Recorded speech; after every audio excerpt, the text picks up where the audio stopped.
Have you ever watched someone in their 80s finish a crossword puzzle faster than you can and wondered, how is their brain still that sharp? While some of us are in our 30s and 40s, walking into a room and forgetting why we went in there, losing our train of thought mid-sentence, feeling like our brain is running on a cracked hard drive. Here's the uncomfortable question. What if the difference isn't genetics? What if it's not luck, and it's not some expensive supplement? What if it's something these sharp, sarcastic, razor-witted elders are doing before the sun even comes up, while the rest of the world is still asleep? Stick with me for the next few minutes, because today you're going to meet someone who has spent years studying the daily habits of people who stay mentally sharp well into their 80s and 90s. And there's one pattern, one small window of time, that keeps showing up again. By the end of this video, you'll know exactly what it is, why it works, and how to start doing it tomorrow morning, even if you've never been a morning person in your life.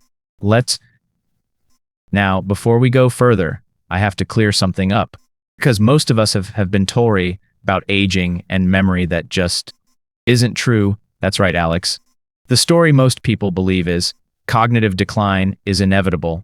It's just what happens when you get old. You lose your keys more, you forget names, and eventually that's just your life. Right, it's a countdown clock we can't stop. Exactly. But here's the myth breaker.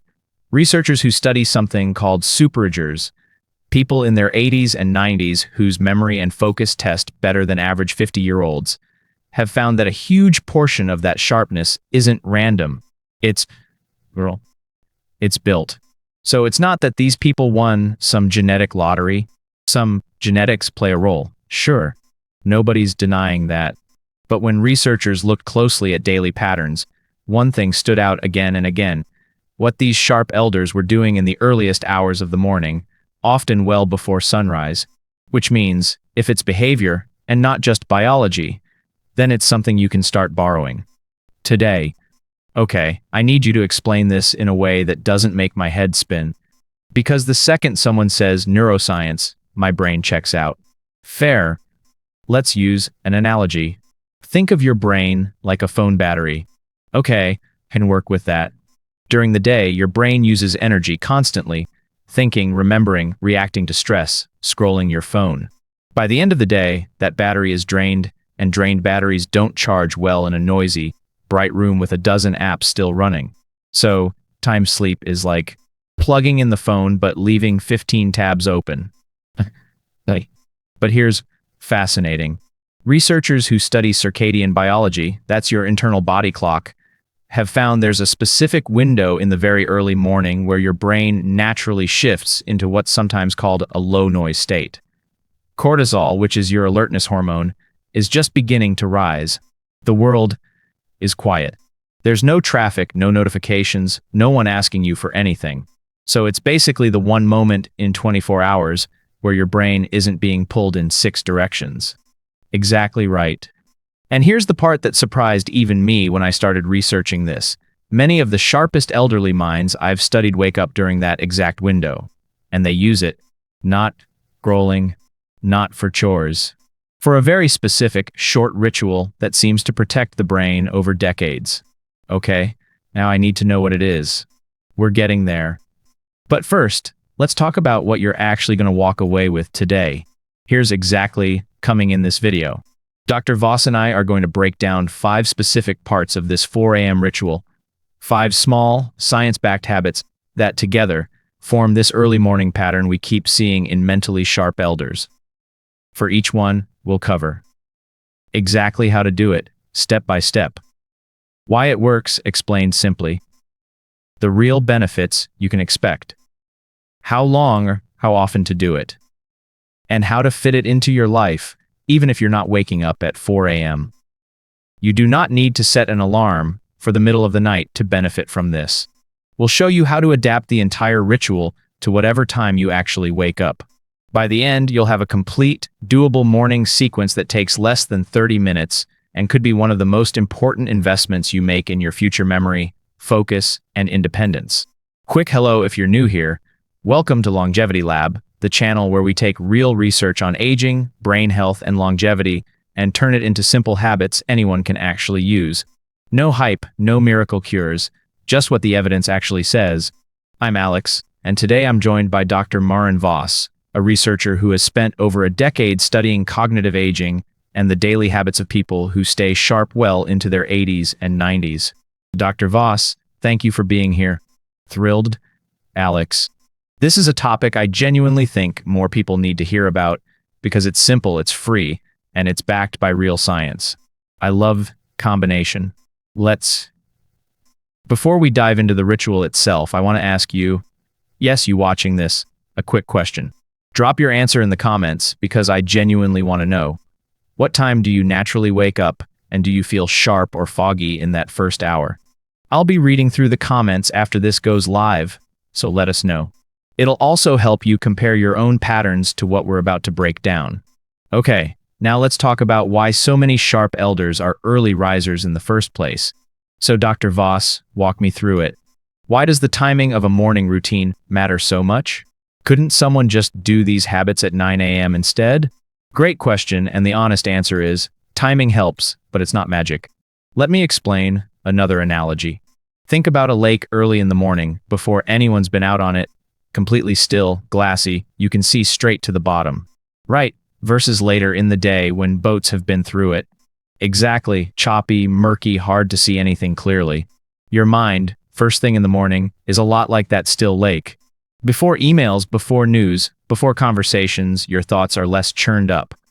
That's why so many people report their clearest thinking, their best ideas, or their strongest sense of calm in that early window. So it's less about the clock and more about, firstly, the people we studied who wake early aren't magically smarter because of the hour on the clock.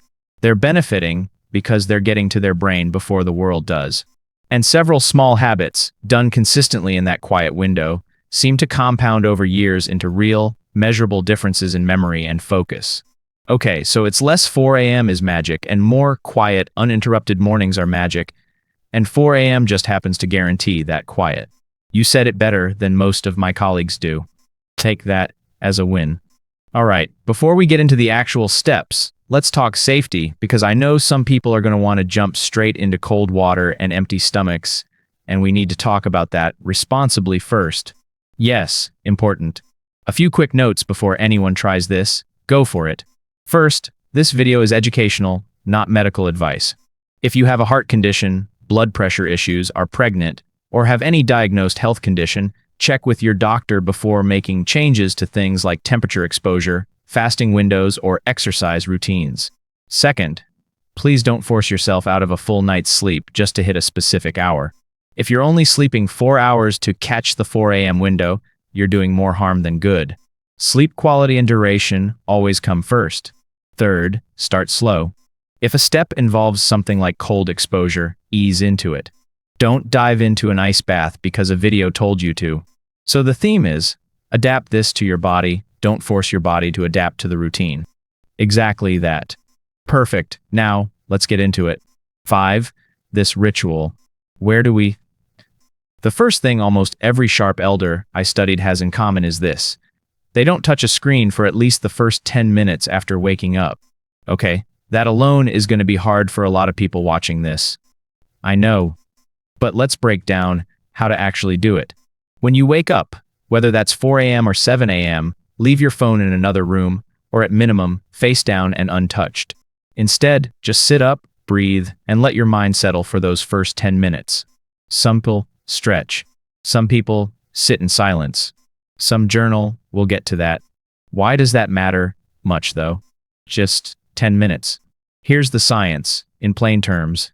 The moment you wake up, your brain is transitioning out of a slower wave state. If the very first thing it receives is a flood of notifications, headlines, and other people's opinions, it essentially gets hijacked before it's even fully online. Your attention system, the part of your brain responsible for focus, starts the day reactive instead of intentional. So we're training our brain to be reactive from minute one, every single day, for years. And that adds up. Elders who protect this window tend to report clearer thinking and less anxiety throughout the entire day, because they gave their mind a chance to wake up on its own terms. What are the actual benefits people can expect? Reduced morning anxiety, better focus in the first few hours of the day, and over time, a stronger ability to concentrate without needing constant stimulation. It's like training a muscle, the muscle of sustained attention. How long should someone stick with this before they notice a difference? Even a few days can shift your morning mood, but give it 2 to 3 weeks of consistency to notice a real difference in your focus throughout the day. I love that this one costs $0 and takes zero equipment. That's the beauty of it. And don't worry if it feels hard the first few mornings. Almost everyone reaches for their phone out of habit at first. Just gently redirect yourself. It gets easier fast. All right, that's method 1. Now here's something even more important, because this next one directly involves the brain's memory center. This one surprises people the most. In that early quiet window, many sharp elders mentally walk through their previous day, almost like replaying a short movie in their head. Like reviewing yesterday? Exactly. Here's to do it.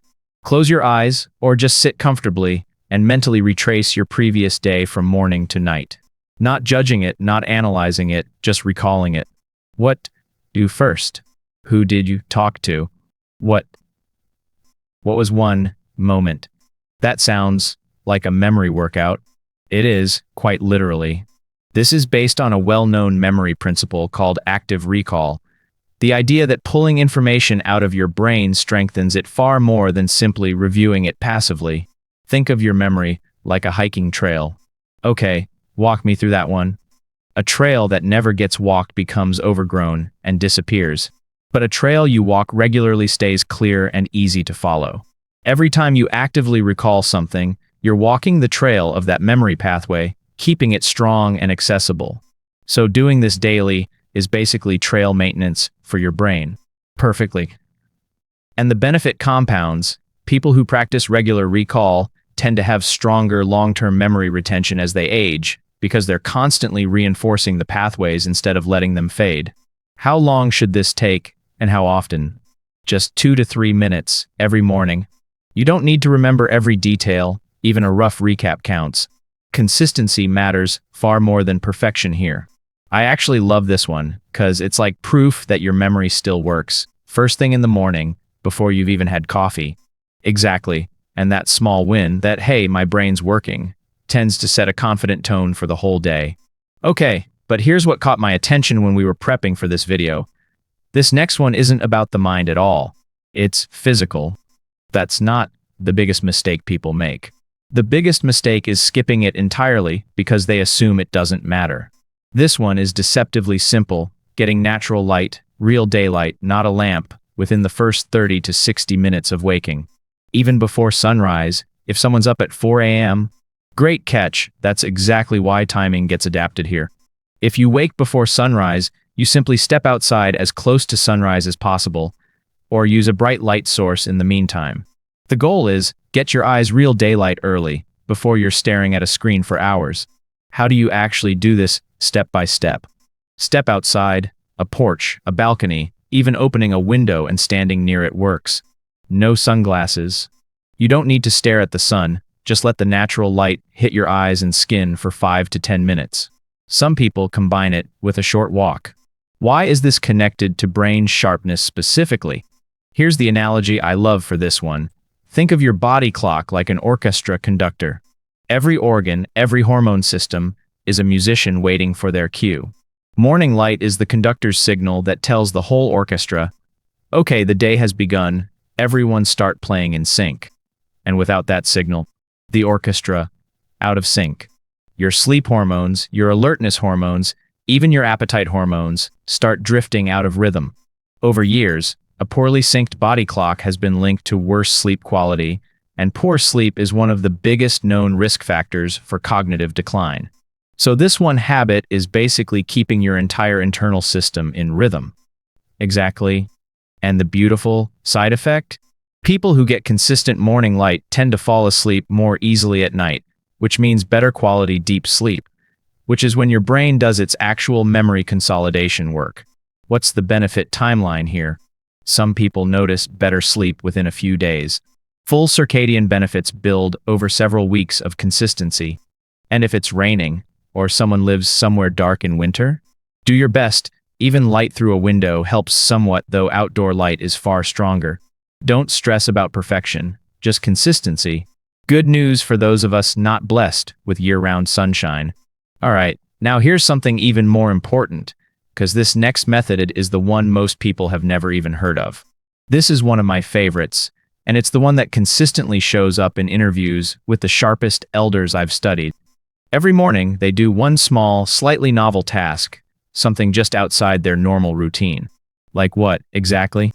It could be brushing their teeth with the opposite hand, taking a different walking route, learning 3 words in a new language, doing a small puzzle.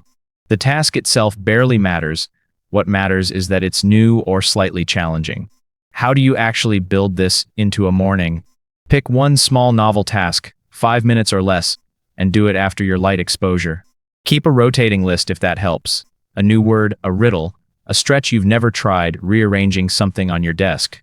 The goal isn't mastery. It's why does something so small matter for the brain? Here's the analogy. Think of your brain like a city, and your neural pathways like roads. Doing the exact same routine every day is like only ever driving the same one road, over and over. Eventually, that road is incredibly efficient, but you've stopped building any new roads. And new roads bought new connections.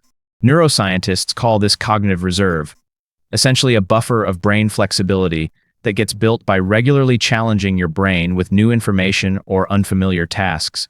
People with greater cognitive reserve tend to be more resilient against age-related decline, because their brain has more roads to route around any damaged ones. So novelty is basically insurance for your brain. That's way to put it. And the amazing part is, it doesn't need to be complicated or time-consuming. 5 minutes of genuine novelty each morning is enough to start building that reserve over time. What kind of benefits show up from this? Improved mental flexibility, better problem solving, and, this is the fun one, many people report feeling more creative and curious throughout the day after starting this habit. How often people do this? Daily if possible, but even 4 or 5 times a week shows benefits. Just make sure it's genuinely something new each time. Repeating the new thing defeats the purpose after a while. This might be my favorite one so far, honestly. Okay, but the next one ties everything together. And it surprises most people because it's the one thing almost nobody expects to be part of a brain ritual. The final piece is a short breathing practice, but with a specific twist. It's paired with naming something you're genuinely grateful for. Okay, breathing I understand, but why pair it with gratitude specifically? Let's go step by step first, then I'll explain why. Sit comfortably, close your eyes if you'd like. Breathe in slowly for a count of 4, hold for 4, and exhale for a count of 6. The exhale being slightly longer than the inhale is important. Do this about 5 rounds. As you exhale each time, silently name one thing you're grateful for, big or small. Does it need to be profound? Not at all. I'm grateful for this cup of coffee counts just as much as I'm grateful for my health. The content matters less than the consistency of the practice.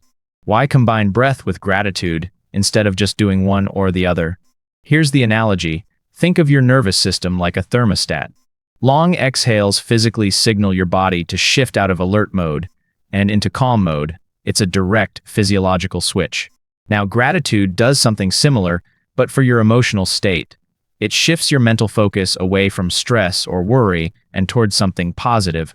So you're calming the body and the mind at the same time. Exactly, and here's why that matters for long-term brain health specifically.